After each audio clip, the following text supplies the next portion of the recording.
د تلویزیون ډېر قدرمنو لیدونکو سلام.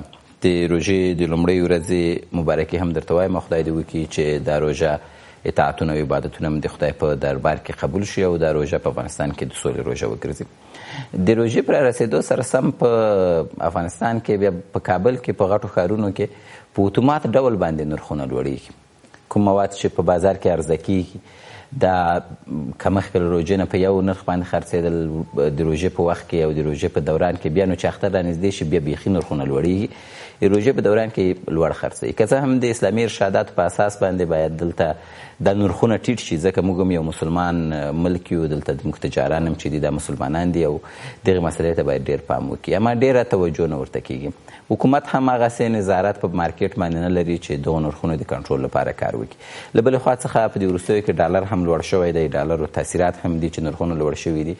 او د دې تر څنګ دغه په افغانستان کې جګړه، د فقر چې کوم حاکم شوی دی، اقتصادي ټیټوا، د اقتصادي وضعیت خرابوالی چې کوم په یو ډول باندې متاسفانه دغه د ملي وحدت د حکومت په دوران کې حاکم شوی ده، دا یو بل سرخوږی ده. فقر زیات شوی ده، د خلکو د خرید د کچه او توان قدرت یې کم شوی ده. او د بلې خوا څخه په روژې کې هم تجاران نرخونه په یو ډول لوړوي او هم ډالر ورسره لوړ تللی ده. د بلې خوا څخه حکومت هم په مارکیټ باندې کنټرول نه لري. دا چې په دغه روژې کې به د نرخونو د لوړوالي عوامل او علتونه څه کېدلی شي، او له بلې خوا څخه ډالر بحث هم مهم ده. د حکومت کنټرول هم په بازار باندې نشته او د دې سره څومره لازمه ده چې باید مارکیټ کنټرول شي په روزه کې نرخونه که په نورمال حالت کې ټیټېږي نه او کمې بیې ته نه راځي، نو حداقل نورمال حالت خو باید پاتې شي. په دې باندې خبرې کوو. له ما سره بحث کې ډېر قدرمن میلمه ښاغلی محمد شبیر بشیری د اقتصادی مسئلو شنونکی را سره بحث می‌کنم. بسیار خوش آمد جناب بشیری، شما را خوش آمدید میگم. حالا عوامل چی است که در رمضان معمولا نرخ‌ها بلند میره؟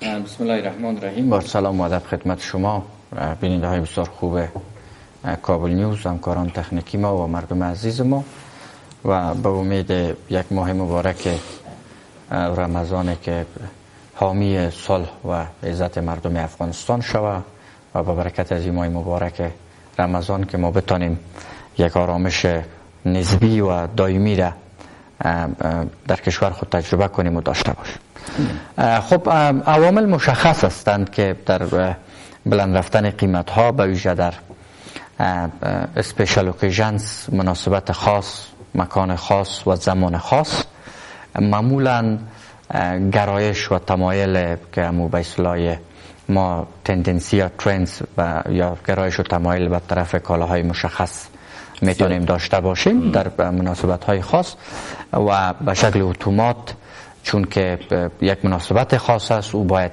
تجلیل شود یا از او پذیرایی خوب شود یا از او استقبال خوب شود، مانند سال نو در جوامع غربی، کریسمس، مانند عیدین و ماه مبارک رمضان در جوامع اسلامی.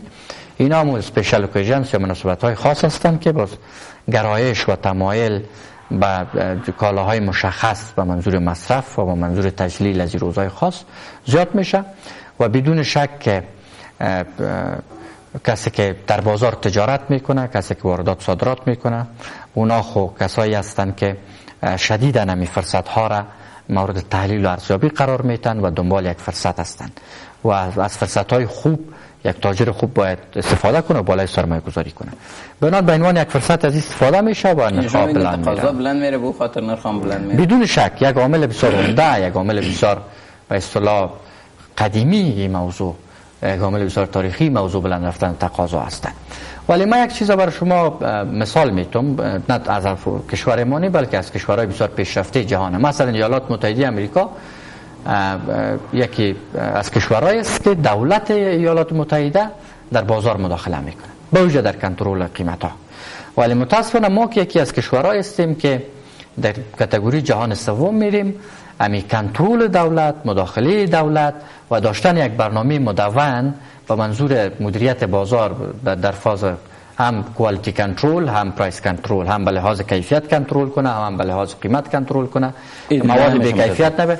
متاسفانه در دولت صحبت میکنیم. حالا گفته میشه که یک نوع بازار آزاد است، مؤلفه بازار آزاد بخشین در قانون اساسی افغانستان گنجانیده شده و به مو اساس باید هر کس بگنه خودش بیای نرخ خود تعیین کنه سری صحبت میکنه که بازار آزاد واقعا چی معنی داره. اما از یک لحاظ دیگه اگه به این موضوع ما ببینیم بشیری صاحب، حالا کلگی ما افغانستان مسلمان هستیم، 99% ما مسلمان است، تاجر هم که است و مسلمان هستن.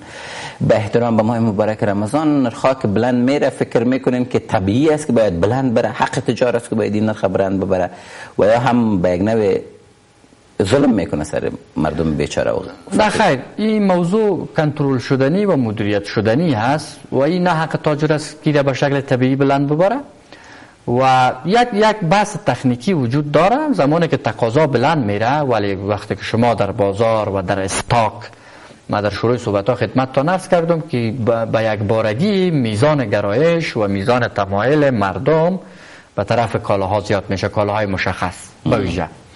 وقتی که باز اینا نمیتونن که به تناسب یا به میزان تقاضا عرضه را مدیریت کنن، باز وقتی که مقدار عرضه کم میشه، مقدار تقاضا زیاد میشه، باز طبعا قیمت بالا میره چون تقاضا بلند است. حالا شما مثلا 1 کیلو خرما را اگر در روزهای عادی خریداری کنین، قیمت شما محاسبه کنین و 1 کیلو خرما را در ماه مبارک رمضان محاسبه کنین.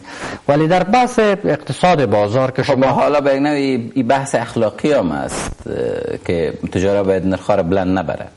ما اصلا میخواستم امیر براتون ریشه کنم در بحث اقتصاد بازار که شما گفتین که اقتصاد بازار یعنی بازار آزاد و بگذاریم هر چی که شود و ببینیم امی تعبیر غلط یگانه دینه که تا امروز در سطح جهان به تعبیر غلط بیشترین ضربه را دیده دین اسلام بوده.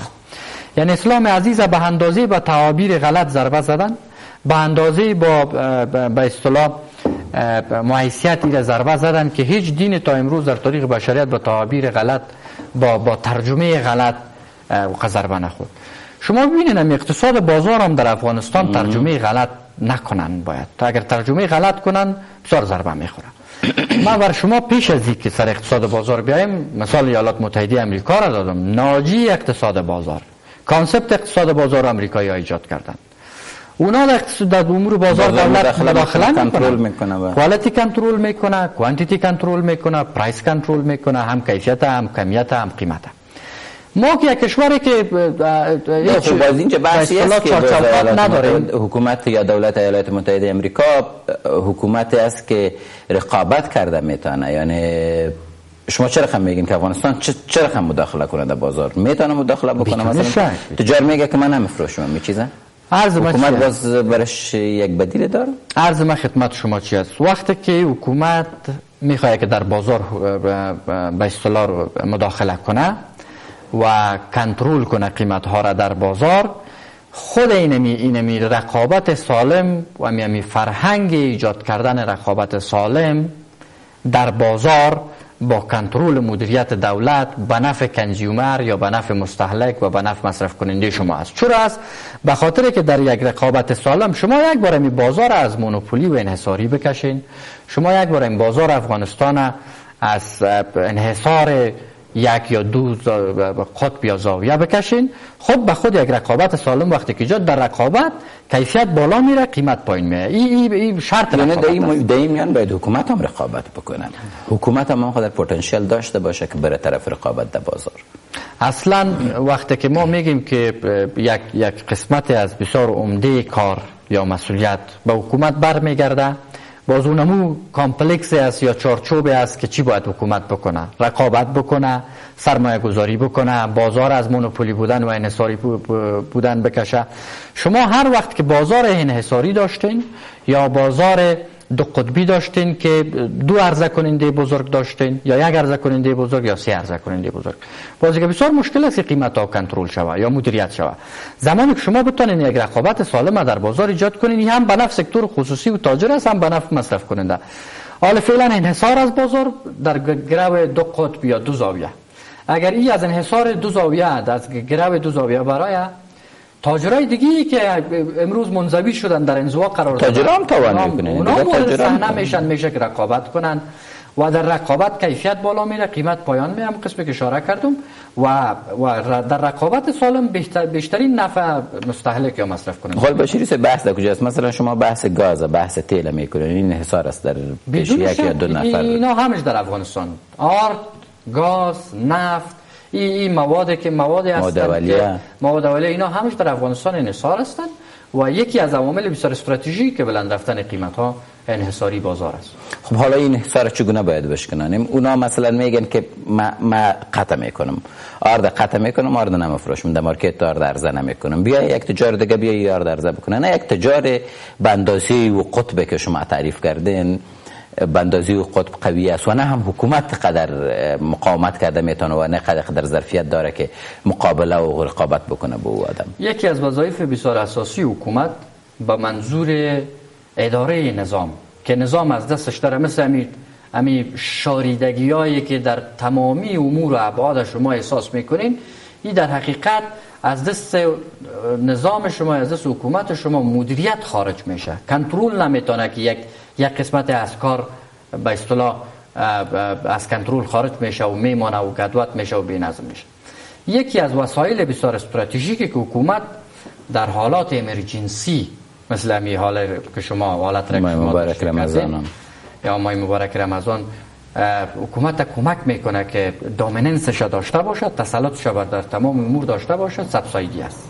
سبسایدی یک قدرت حکومت است که یعنی به شکلی که تو به کمک نیاز داری این میتر کمک میکنه. مثل که مریض شما اکسیژن میدید، سبسایدی است.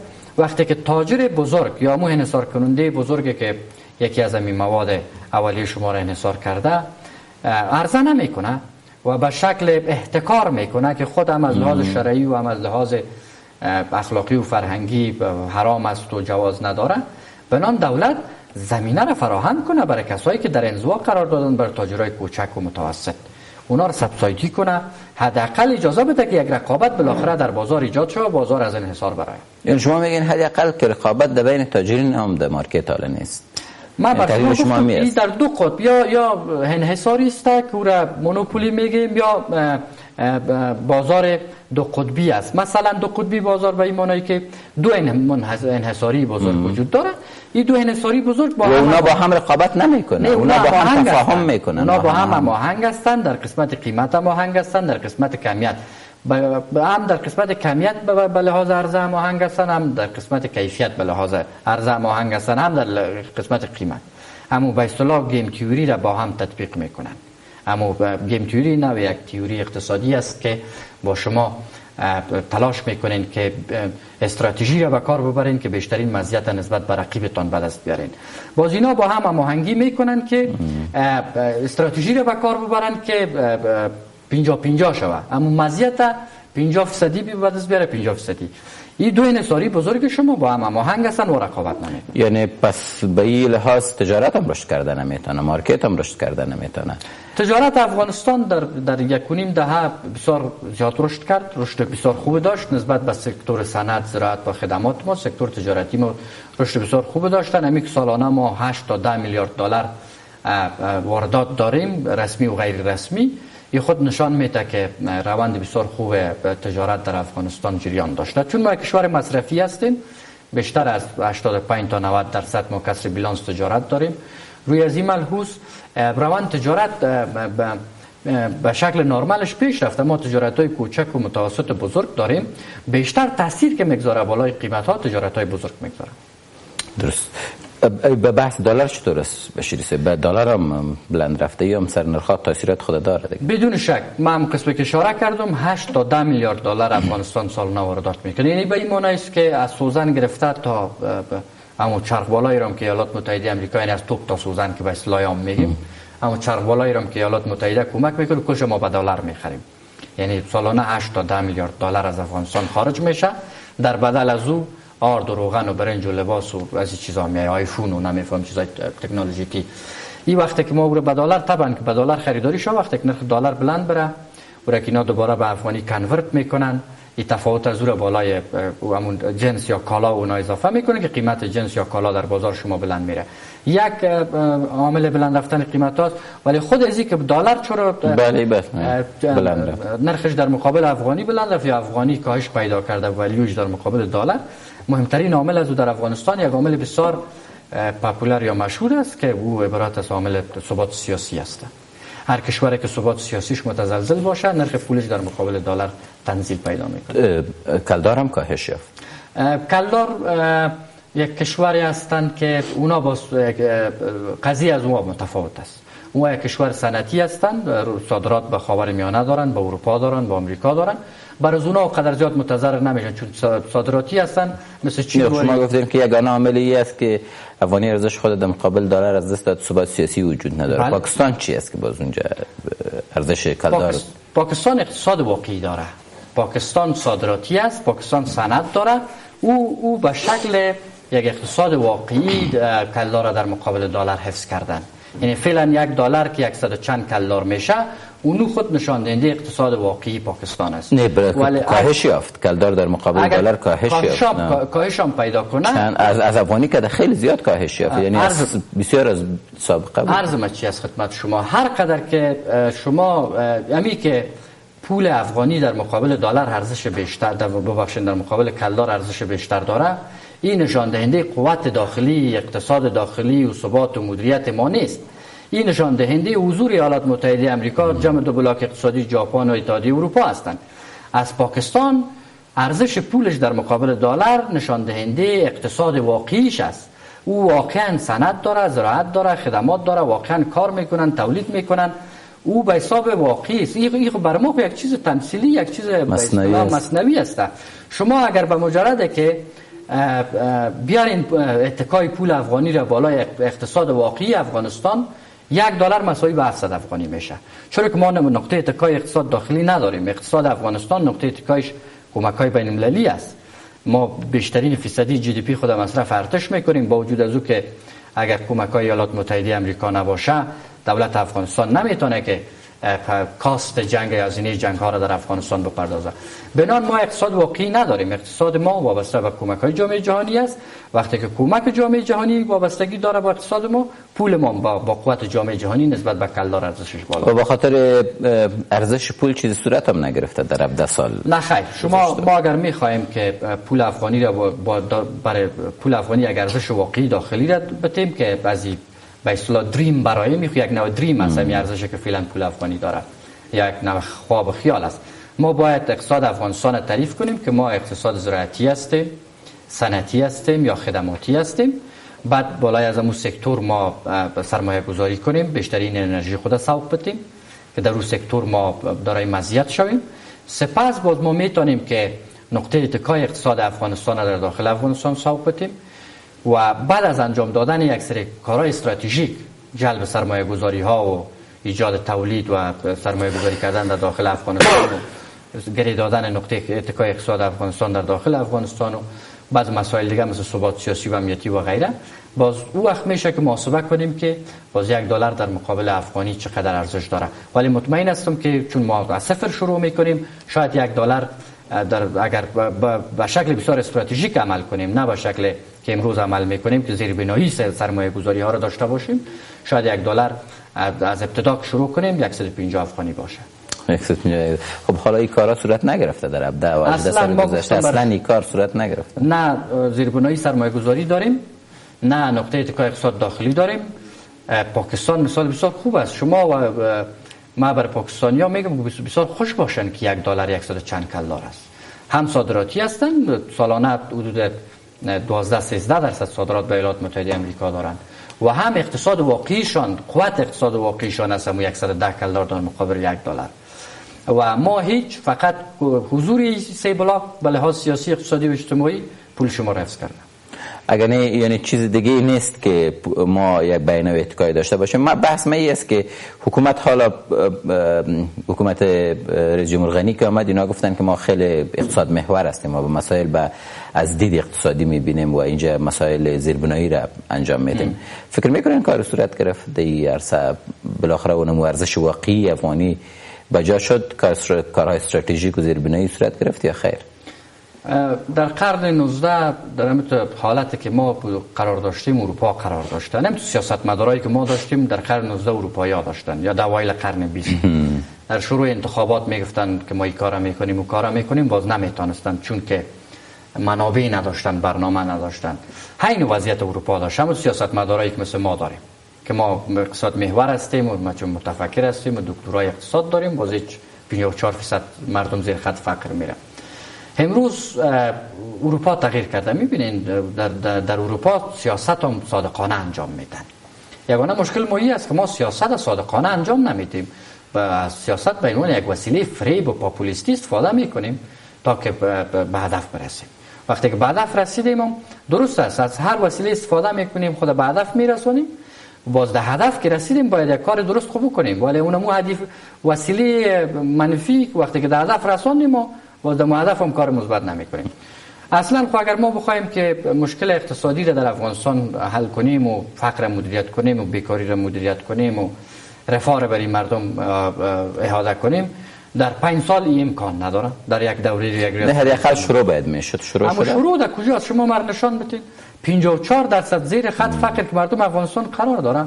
من معلومات کردم این سال 2015 است. 2016 17 18 شاید 70% هم رسیده باشه. وضعیت مردم افغانستان بسیار در تمامی شاخص‌های اقتصادی که ما ملاحظه می‌کنیم مردم افغانستان وضعیتش خراب شده. در توان خرید در عاید سرانه ملی فقر گسترش پیدا کرده، در روستاها بیکاری گسترش پیدا کرده، ناامنی‌ها در حال گسترش است. یعنی در کل حکومت یک سیاست مدون اگر داره که این وضعیت مدیریت کنه بفرمایه، ما به عنوان یک شهروند نه به عنوان شاگرد این مکتب برای ما بتک ما ببینیم که واقعا این برنامه را کپی پیست کردن یا نه واقعا به اساس جامعه افغانی بوده زحمت کشیدن. حالا معلوم میشد اگه چیزی می بود خود 3 سال 3.5 سال بحث نداره. اصلا برنامه وجود نداره. هر وزیری که میگه ما 1 میلیون یا 3 میلیون جای کار ایجاد میکنم، اولین سوال شما به عنوان یک ژورنالیست می باشه بگین با کدام برنامه؟ چگونه؟ شما لطف کنین اون برنامه تا بیارین که وقتی که میخواین جای کار ایجاد کنین با چی؟ کدام سکتور مشخص کردی؟ کدام سکتور تو شغلزا هسته؟ مجموعه از چیزا. درست. خب حالا بسیار تشکر. من هست بحث آخر یک بحث عمومی در کل برای اقتصاد افغانستان چی باید صورت بگیره و باز مشخص در ماه مبارک رمضان نرخ‌ها چگونه کنترل شده میتونه؟ این حق مردم داره هم بالای تجار و هم بالای حکومت که یکم ذره رحم کنن بالای مردم. سوال اول جزء اول که در کل با اقتصاد کشور چی شود؟ خطوط اساسی اقتصادی افغانستان تعیین شود. افغانستان معرفی شود که ما اقتصاد زراعتی هستیم، صنعتی یا خدماتی. چی است؟ بالای سکتور سرمایه‌گذاری‌های استراتژیک صورت بگیره تا که ما دارای یک اقتصاد داخلی شویم. در بحث کنترل قیمت‌ها خدمت شما عرض کنم که دولت بدون شک میتونه که نقش به اصطلاح مثبت در این راستا ایفا کنه و نقش مثبت داستانه و وارد قضیه شوه، نرخ‌ها را میتونه کنترل کنه. بدون شک اما انحصاری‌های بسیار بزرگ هم در افغانستان دوستای دولت هستند که در انتخابات کمک‌های مالی میکنن. بنان خواهش کنن که این ماه مبارک رمضان یک مقدار نرخ‌هایشان هم مدیریت کنن، نه های باشه و نه لو، اگر متوسط هم باشه گزاره میشه. خیلی ممنون. تشکر بشیر. سلامت باش. خیلی ممنون.